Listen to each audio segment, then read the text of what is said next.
Bonsoir à tous, ici Monsieur Cacahuète et Zou, aujourd'hui nous sommes vendredi 22 22. décembre 2017 et oui, Zuglu m'a coupé, donc vendredi 22 décembre 2017 et il est 23h34. Qui dit vendredi dit parlons DVD. La dernière fois donc c'était Zuglu qui avait choisi et c'était quoi déjà? J'ai déjà oublié. Un truc avec Georges Clooney. Ah oui c'est un film avec George Clooney. Que c'était ah oui, c'était À la poursuite de demain, un Disney. Là aujourd'hui c'est encore un film avec George Clooney, donc là c'est moi qui ai choisi et c'est En pleine tempête.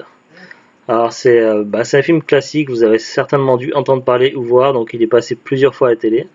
C'est un film qui est sorti en 2000, donc un film dramatique qui parle d'une tempête, qui parle de pêcheurs et qui est vraiment bien, qui est vraiment fort en émotion, un film puissant, un film avec des bons acteurs et tout. Voilà, pour moi, c'est un film culte à posséder, donc à avoir sur son étagère. Donc, je l'ai vu plusieurs fois. Je l'avais vu en DVD il y a longtemps. Quand il était passé à la télé, à chaque fois qu'il passe à la télé, en général, je regarde ou en partie ou en faisant quelque chose ou quoi.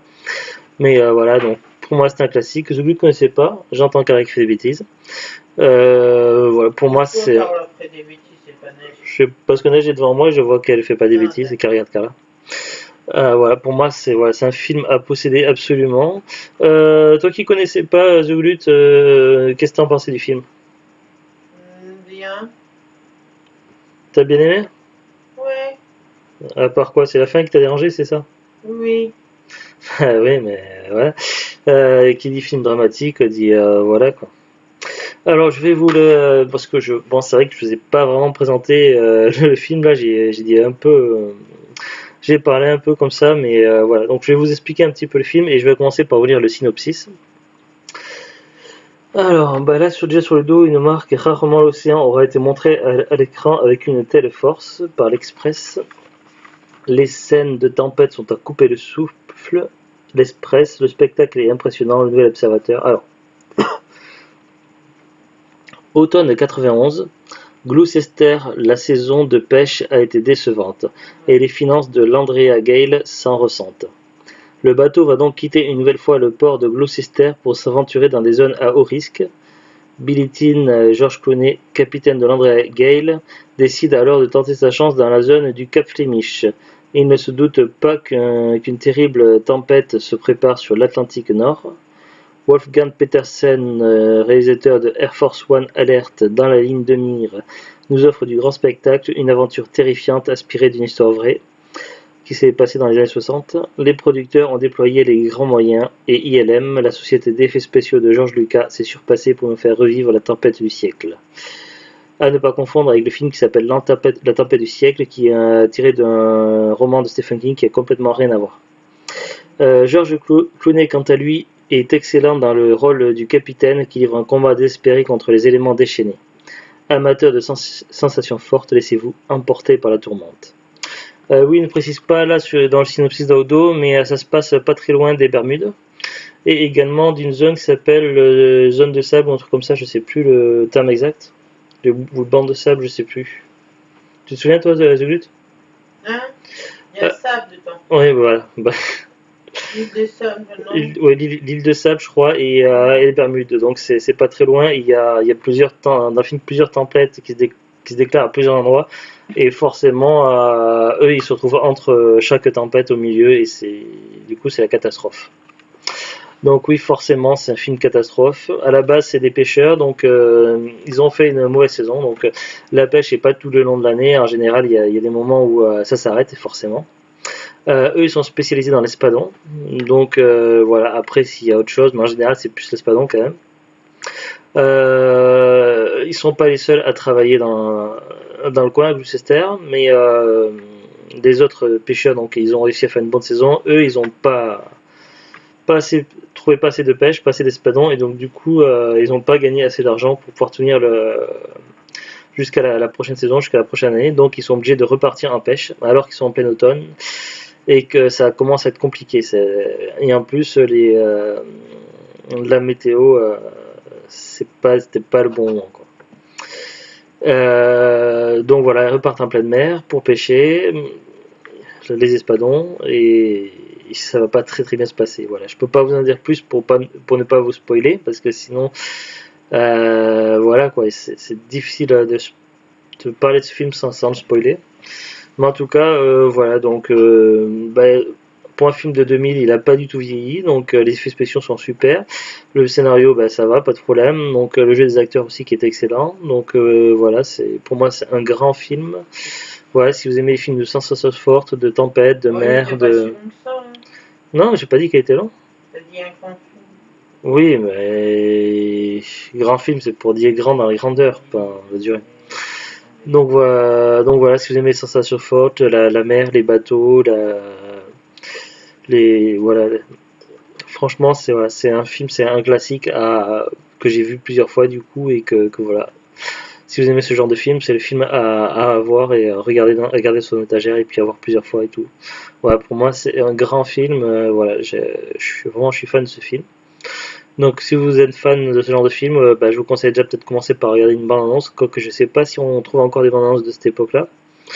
Mais sinon, voilà, vous ne devrez pas le trouver très très cher. Je pense qu'on doit le trouver peut-être pas facilement en grande surface, quoique peut-être dans les promotions. Sinon, vous devrez pouvoir le trouver sur internet, sur les sites classiques, style Amazon, Fnac et compagnie. Ou alors après, sur un coup de chance, lorsqu'il y a des magasins qui bradent les DVD, tout ça. Personnellement, celui-ci, donc, on l'a trouvé en brocante et état nickel, sans aucune rayure, tout ça sur le disque. Donc voilà, il passait impeccablement. Je sais plus combien elle a payé, mais en général, en brocante, on met jamais plus de 1 euro pour un DVD. Voilà, voilà. Un petit bonus, je vais vous montrer un colis qui est arrivé hier. Donc c'était un crowdfunding sur Kickstarter qu'on avait fait l'année dernière, donc en période de Noël, et qui est arrivé hier. Donc il s'agit du livre Génération Jeux vidéo années 80. La couverture peut vous paraître un peu bizarre puisque c'est en 3D. Le Kickstarter était fourni avec des lunettes comme ceci, donc bleu et rouge. Ça existe également aussi en vert et rouge, je crois, mais peut-être pas avec ce truc-là. Mais c'est vrai qu'à l'époque, les premiers films 3D, c'était pas avec les lunettes aussi professionnelles qu'on a de nos jours depuis quelques années. Je me souviens à l'époque du premier Jurassic Park, il y avait déjà des films 3D à cette période-là, dans les années 90, et c'était avec des lunettes vertes et rouges pour faire des effets 3D. Donc sinon la couverture, donc hop, il suffit de faire ça et on a la couverture normale qui apparaît derrière. Voilà, c'est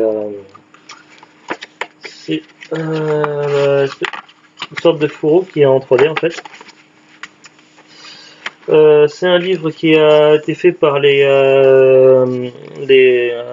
journalistes, enfin les mecs qui s'occupent du magazine JV. JV est un magazine de jeux vidéo qu'on trouve à la presse. Avant ça s'appelait JV Sortons le grand jeu, et puis il y a 1 an ou 2, je sais plus, ils ont changé le nom. Maintenant ils ont appelé leur magazine JV Culture Jeux vidéo. Voilà, donc c'est leur premier ouvrage en livre.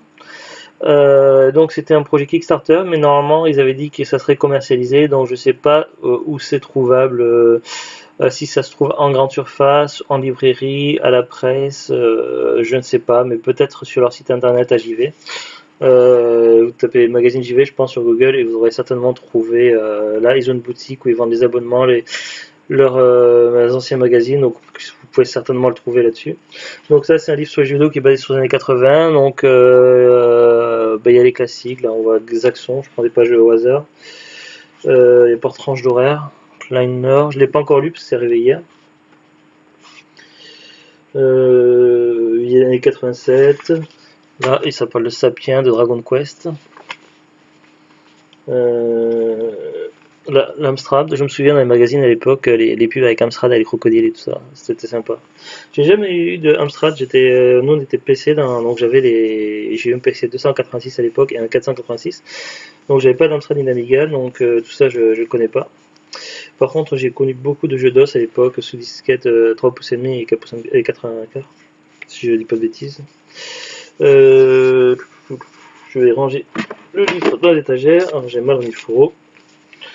Donc voilà, après le prix, oui, si vous me demandez, donc 25 €, c'est écrit là. Hop, en dessous. Voilà, quoi de plus, c'est à peu près tout. Donc on se retrouve prochainement pour de nouvelles vidéos.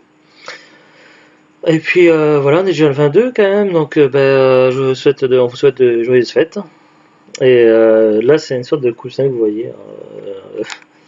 C'est un coussin emoji. Il y a eu un film, en fait, mais avant que le film sorte au cinéma, il y a eu beaucoup de produits dérivés, comme un peu partout. Je savais pas à quoi ça correspondait. Et je trouvais le coussin plutôt rigolo quand j'avais trouvé ça là où t'achètes ton encre, Zoulut, Action. au magasin Action, voilà. C'est pas cher, c'est sympa, rigolo, Pourquoi j'aime tu bien. parles de ton coussin là? Parce qu'on le voyait à la caméra derrière. Voilà, voilà. Bah, sur Si ce, je donc, bouge, on peut me voir, mais. sur ce, on vous dit à bientôt et au revoir. Au revoir.